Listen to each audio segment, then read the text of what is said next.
Okay, good morning, everyone. I am here. Oh, I didn't put your name up on the thing. See, I always mess up something.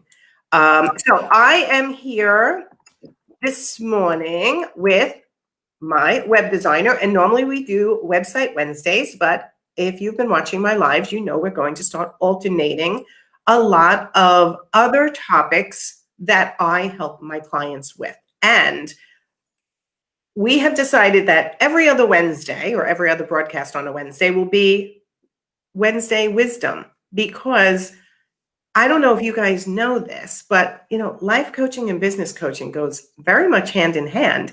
And so does web designs and life coaching, because Teresa is actually a certified life coach as well. So tell them a little bit about that while I put your information up here. Okay, so I worked as a life coach. I was certified with the International Coaching Federation, and I've worked as a life coach exclusively for 5 years before I kind of fell into web design.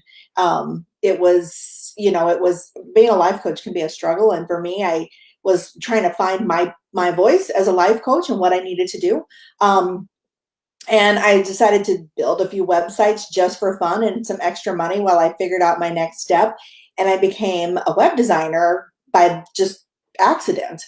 But I have found that I use my life coaching skills so much with my web design clients because it's a really vulnerable moment to put yourself literally out there for the whole world to see. And it can be terrifying. And so I do a lot of coaching with my web design clients. And in fact, we'll start doing actual web design coaching here in the new year.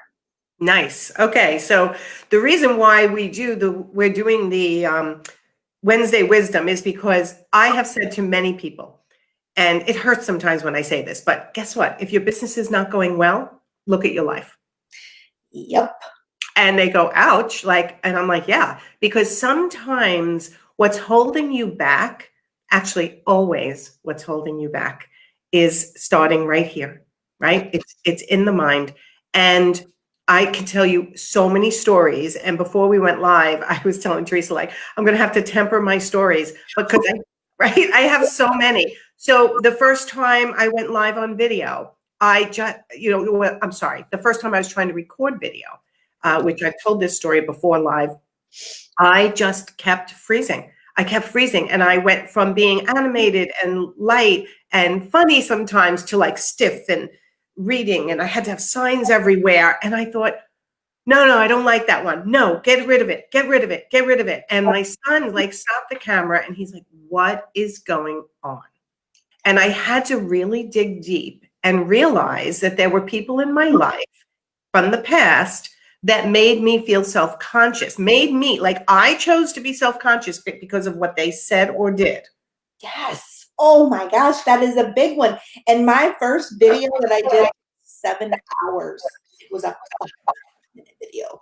It's the same thing, that fear of people, what they said in the past that made me self-conscious, that made me think, who are you to get in front of a camera? Right. And then you can add to it, who are you really to make money? Do you really know what you're doing? And I can't tell you how many clients have spouses or significant others or friends or siblings that have said to them, you can't charge that much for your services. And I'm like, why are you taking advice from them? And then we kind of dig into what it means when you're self-conscious. I'll even go as far as, I'm giving a lot of examples, but then we're going to give 4 steps that I want everyone to take if this is something that is something that you are struggling with. I remember the time where I started doing speaking engagements, and I had a full-blown anxiety attack on stage. And I thought, why is this happening? I have spoken in front of people my entire adult career.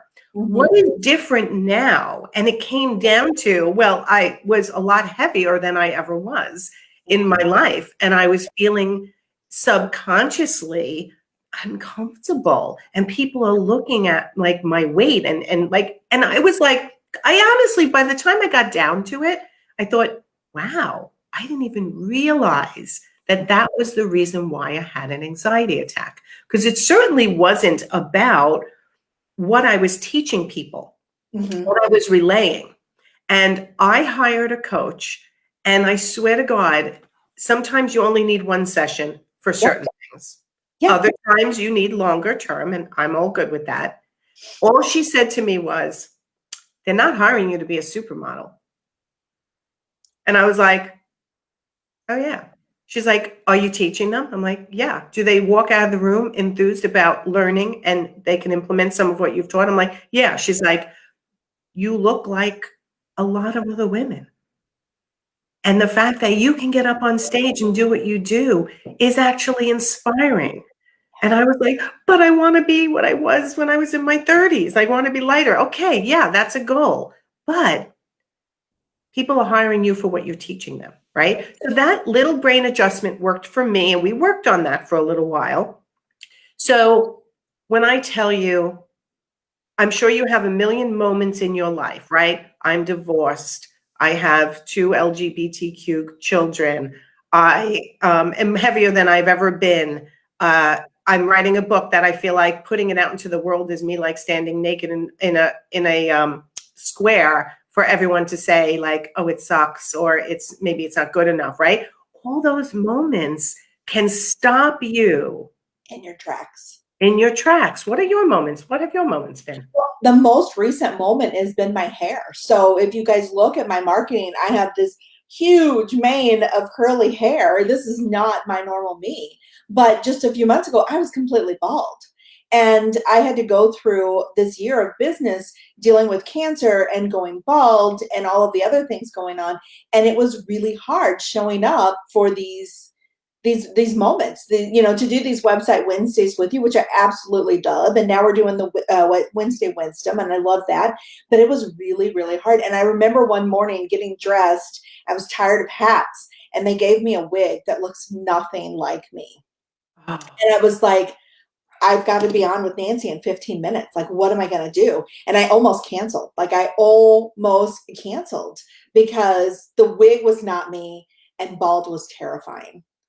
But I showed up and I did bald. I texted my support group, the people that are in my inner circle who know the most about me, that I may spend the most time with, texted them, sent them pictures of both, and they all were like, yep, you've got to do it. And that's when I showed up bald, and you were like, okay, let's do it. absolutely. And tell everyone what's happened to your business through the difficult period you've been through with cancer. Oh, this has been the most successful year.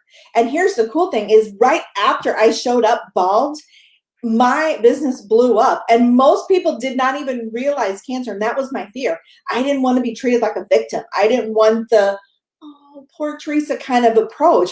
Most people just thought I was really bold and making a fashion statement. They didn't even know that I was going through cancer, and my business blew up, and I had 3 record months in a row.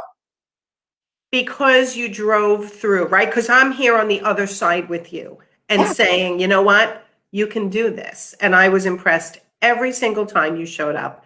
And that's the key is I say it's simple. I know it's painful. Ignore the pain. Yeah. Rather than digging into the pain, like, why am I feeling this and this and that? And yes, that is some work you have to do. Right. But often, if you practice ignoring the pain because you realize that your brain is trying to retreat back to safety, retreat back to safety, retreat back to your normal habits that you've always done that have landed you in the same spot every single time, how do you get to that next step? So I want to share, I think it's 4 tips today, because this is such a huge topic. And we're going to keep coming live on every other Wednesday and talking about mindset and the wisdom that we have as being the age that we are and everything we've been through, and our education to get people to get to that next level if your mindset is holding you back. So number 1 is visioning. If you strip away your children, if you have them, your significant other, your friends you have since childhood, the friends you have now, siblings, everything, strip away everyone and it was just you. Who do you want to be? Uh-huh. And just doing that exercise, you start feeling like, okay, what do I want to be? I want to be this. I want to do this. I want to be successful. I want to pursue this. But then, yeah, but starts to creep in, right? So you start to identify. So visioning who you want to be without any outside factors. I'll even say strip away money, location, like just you, right? Have you ever done this? Oh, I have done this. And when those little things start to creep back in, those buds, I'm like, okay, but whose voice is that? And a lot of time it's not even my voice. It's my dad or my mom who are amazing people, Yes. but it's somebody else's voice. And I'm like, but that's right. They're not living the life I want to live, so I don't need to take their advice. Yes. And I'll even say, you know what? I was told to shut up, Nancy. Shut up, Nancy. You talk too much. You don't get the grades you're supposed to get because you talk too much. And, listen, I had the best parents in the world. I truly had a beautiful childhood, and my parents are fabulous. But they did instill in me that, oh, you talk too much. And now, my mom passed away a year and a half ago, but I said, hey, Mom, I talk for a living now. And she's like, absolutely, it has served you well. But it takes resolve and focus to get past certain things that are holding you back. And first step is visioning yourself at a different level and then starting to hear what's coming in so you can start to identify and fix these things, right? So number two, so that was number one, visioning. Yep. Number two is challenging your assumptions, right? Yes. Absolutely. That is a big one. And that is really tough. But I think the best way to do it is like Mel Robbins says, count down from 5, 5, 4, 3, 2, 1, launch. Yes. Just do it. You'll be amazed at what you can accomplish when you challenge yourself. Definitely. And the Mel Robbins book, it's on my website. Why can't I think of it? It's someone I pull out all the time. The 5-second rule. Yeah. Right. So that is to me a way of ignoring the pain. 5, Yep. 4, 3, 2, 1, just do it. But when you start to actually challenge your logic that gets you to the same place every time, you really start seeing how you're bringing your past and your fears into your current and how it's holding you back.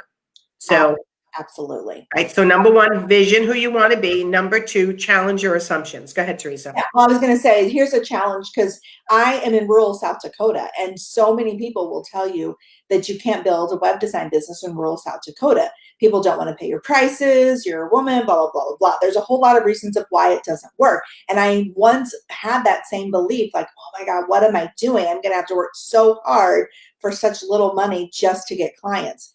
Not at all even true. And I have a huge and booming business building websites. And honestly, most of my clients aren't even in South Dakota. It doesn't matter where I'm located at. I have clients from Canada to Texas to LA, Seattle, New York. I mean, they're all over the place. Yes. And I have coached business owners, interior designers, web designers, social media marketers, coaches, life coaches. I've coached life coaches to say, you can make this happen. We just have to figure out the formula. But the first formula to figure out is your own brain. Yeah.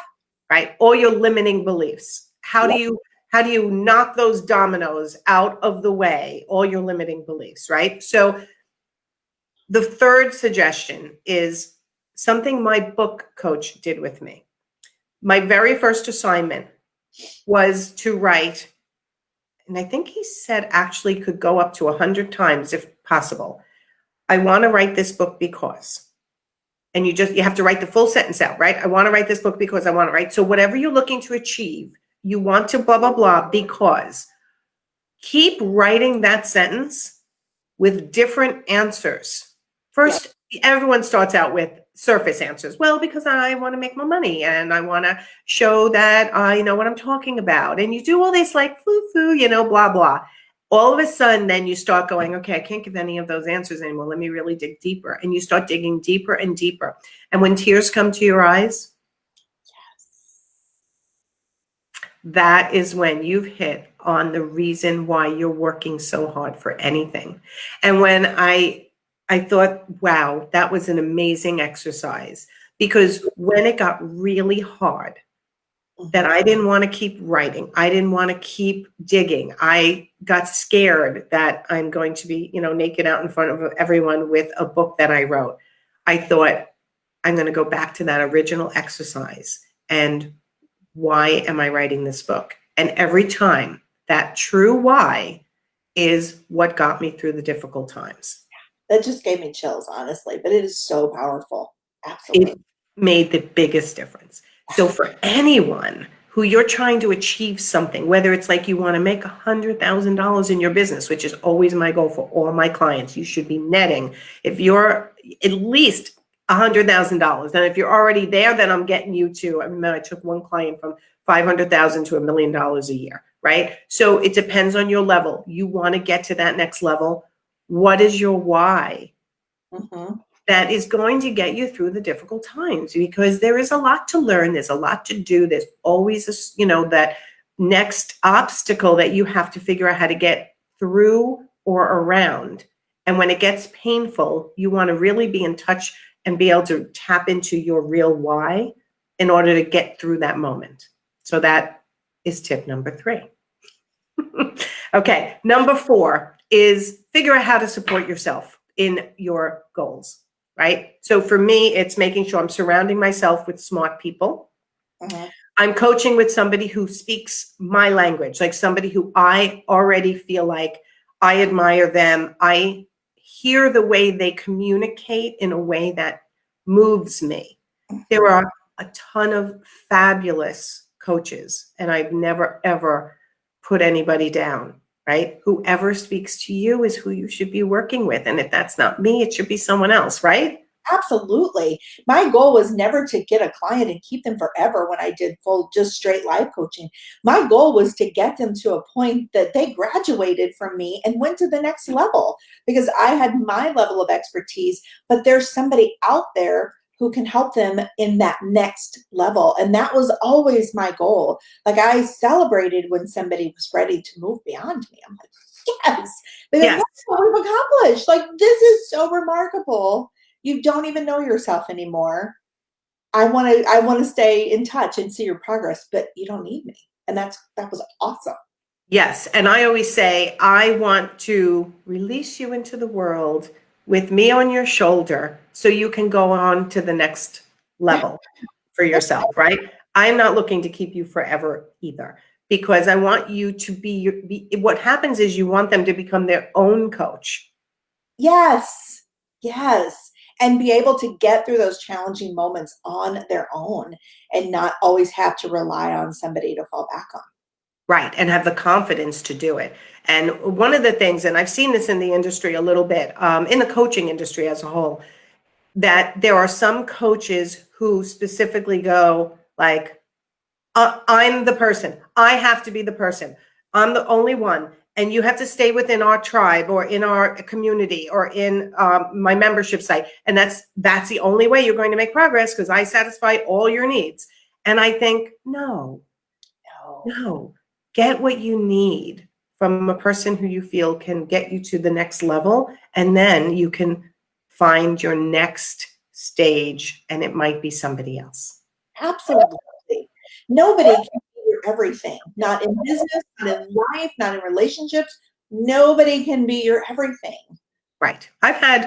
In 5 years, I've had, I think, 5 different coaches, because I always have a coach on board because I know I want to get to that next level. But so tip number 4, to be more specific, is how do you support the goals that you're trying to achieve? It's not just possibly hiring a coach. It's who you surround yourself with. It's your friends, it's your family, limiting some people who you might have a lot of contact with right now, and what you read, what you see, what you put in here is key. So try not to absorb everything if Mhm. you know that it's not good for you and it's not supporting your goals.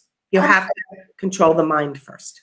Well, and I kind of look at it as creating my own board of directors. There are people in my life who are really good at some things. I have a mastermind group that when it comes to business and being stuck and struggling, I reach out to my mastermind group. I don't reach out to my husband. He's an incredible man and I adore him.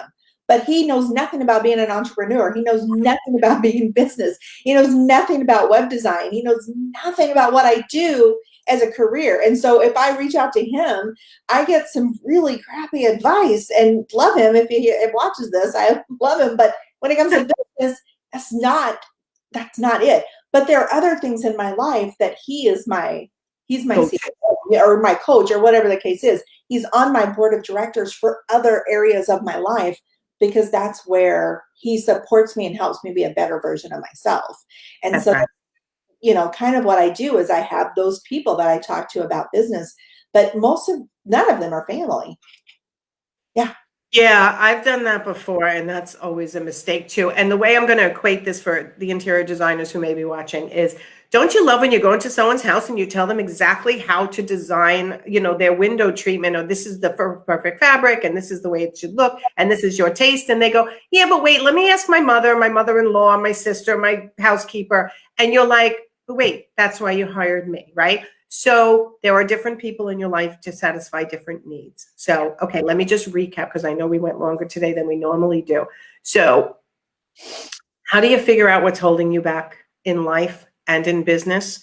One, do a vision board. I might actually do a vision board workshop in January. I did one 2 years ago, and it was a big success. Challenge your assumptions by questioning, why are you thinking that way? What are you really afraid of? And there's a whole series of questions with that. We are simplifying for summary purposes for this live. And then finding your source of motivation. What's your real why you want to do or achieve what your goal is. And then support your goal in everything that you read, watch, absorb, and the people you surround yourself with. So it's a giant topic, everyone, but I wanted to get it kicked off with sort of that global look. How did I get to where I was today? And I feel successful. My definition of success. And that's all that matters, is my definition of success. Right. Yeah, absolutely. Hands down. So, all right. Anything else to add, Teresa, before we say goodbye? No, I think we've covered a lot today. So we did. So happy Wednesday, everyone. Go out and pick one thing that we said, just one thing, and give it some thought and do a little exercise around it and help yourself. The new year is starting. It's all what I said yesterday. It's kind of like what you think, what you read, what you say, right? It's all this stuff is interrelated to your success. So hope this helped somebody today. If you need me, get on my calendar for an initial consultation. And we are starting our next Profit Insiders for Interior Designers coaching group, which is definitely a business coaching, a life coaching, and a mastermind all combined over 6 months. And the people who go in there come out the other side feeling and being much more successful than when they went in. So I'm proud of that. I'm always proud of my groups. If you're interested in that, you let me know, and I should put a link in the comments for people to fill out the application, because it's by application only. Okay? Thanks, Teresa. We'll see you next week, and we'll do Website Wednesday next week. Okay? Bye, everyone. Bye. Bye.